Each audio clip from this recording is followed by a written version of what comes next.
Uma casa, o seu corpo, o céu que você vê todos os dias, um prédio, uma árvore, as estrelas e planetas, a roupa que você veste, a comida que você come e toda a matéria conhecida até hoje no universo observável, tudo é constituído por átomos.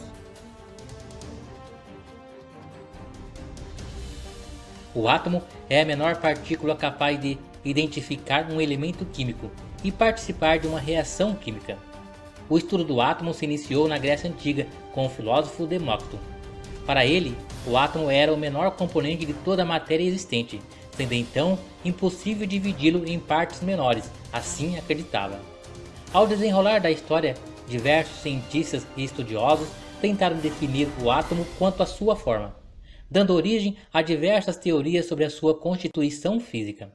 Surgiram então os modelos atômicos.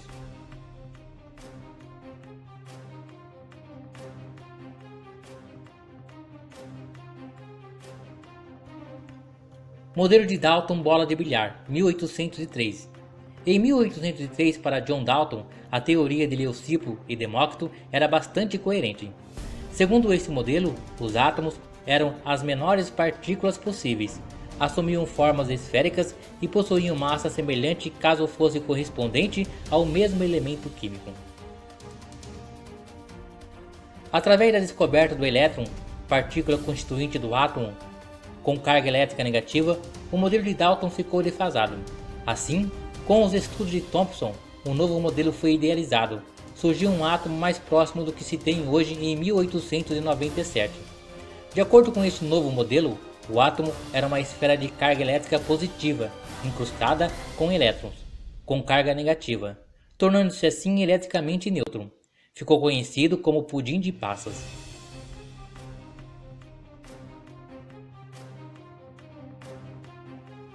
Modelo de Rutherford-Bohr, Sistema Planetário 1908-1910. Rutherford, ao bombardear partículas alfa sobre uma lâmina de ouro, percebeu que a maioria atravessava a lâmina, enquanto que uma menor parte sofria pequeno desvio e uma parte ínfima sofria grande desvio contrário à trajetória. A partir desse experimento, foi possível perceber que os átomos não eram massivos como se pensava, mas dotados de grande espaço vazio, assim como que era constituído por um núcleo carregado positivamente e uma nuvem eletrônica carregada negativamente. Essa nuvem eletrônica era composta por elétrons que giravam em órbita elíptica ao redor do núcleo, assim como os planetas giram ao redor do Sol.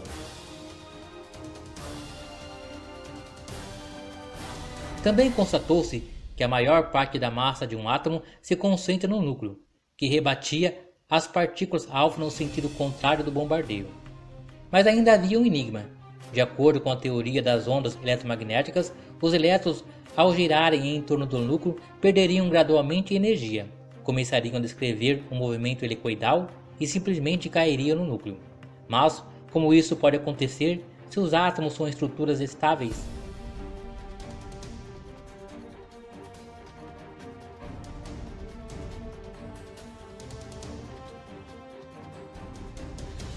Dois anos após Rutherford ter exposto seu modelo atômico, Niels Bohr o aperfeiçoou. A teoria de Bohr pode ser fundamentada em três postulados. Primeiro, os elétrons descrevem ao redor do núcleo orbitais circulares com energia fixa e determinada, sendo denominados orbitais estacionários. Segundo, durante o movimento nas orbitais estacionários, os elétrons não emitem energia espontaneamente. Terceiro, quando o elétron recebe energia suficiente do meio externo, realiza um salto quântico, migra entre dois orbitais.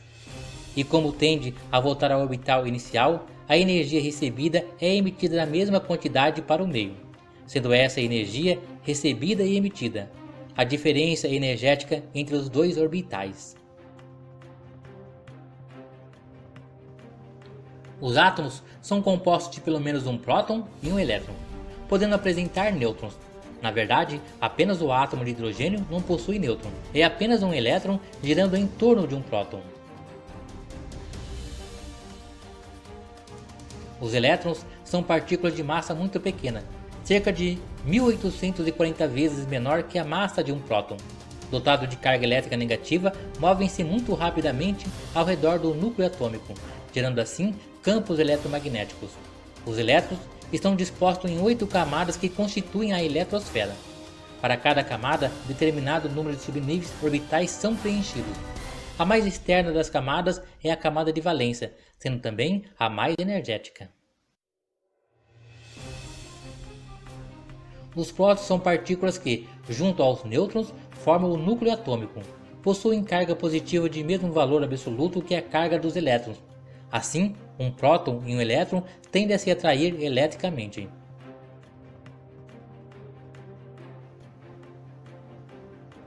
Os nêutrons, junto aos prótons, formam o núcleo atômico.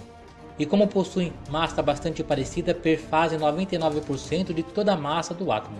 Possuem carga elétrica nula, resultante das subpartículas que os compõem, e são dispostos estrategicamente no núcleo de modo a estabilizá-lo, uma vez que dois prótons repelem-se mutuamente. A adição de um nêutron, princípio da fissão nuclear, causa instabilidade elétrica e o átomo se rompe.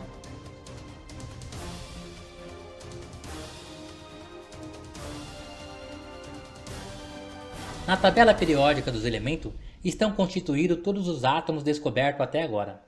Essa tabela também descreve características fundamentais de cada átomo, como massa atômica, peso atômico e número atômico. Um exemplo que temos é o oxigênio, que tem número atômico 8, pois tem 8 prótons, pois o número atômico é contado a partir do número de prótons, e número de massa 16, pois o número de massa é a soma dos prótons e nêutrons que estão no núcleo atômico. Além disso, ele é composto também por 8 elétrons, sendo distribuído em 2 camadas, 2 elétrons na camada interna e 6 na camada externa.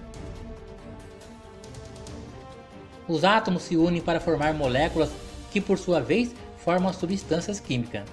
A união dos átomos se dá por atração iônica, covalência e ligação metálica. Um exemplo é a formação da substância água, que é composta por 2 átomos de hidrogênio e 1 de oxigênio. Os átomos para formar a água se ligam em uma ligação covalente, ou seja, eles compartilham elétrons da última camada.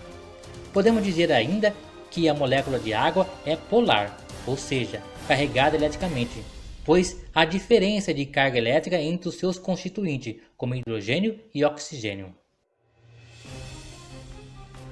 Dizemos no início desse vídeo que o átomo é considerado a menor partícula que forma a matéria que conhecemos.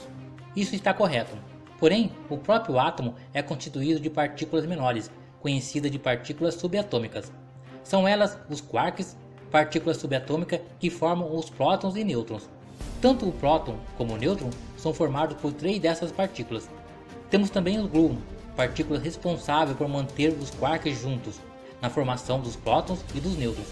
Podemos ainda dizer que os gluons é responsável pela força mais poderosa do universo, a força nuclear forte, e mantém o núcleo atômico coeso. Temos ainda os bósons da força fraca e os fantásticos fótons, esse último conhecido como partícula que forma a luz, ou o eletromagnetismo. O que o fóton faz é carregar a segunda força mais poderosa do cosmos, a eletromagnética, bilhões e bilhões de vezes mais poderosa que a gravidade e apenas 100 vezes menos intensa que a nuclear forte. O que você entende como toque é nada mais que a repulsão eletromagnética entre o papel e a sua pele. Uma repulsão que acontece por causa dos fótons que sua mão e a revista trocam quando se aproximam. Pense nisso quando estiver fazendo sexo. Tudo que você vê e sente ali é uma grande troca de fótons. Bom, de quebra, a força eletromagnética também é a principal responsável por manter os elétrons em torno do núcleo. E é ela que comanda as ligações químicas dos átomos e moléculas.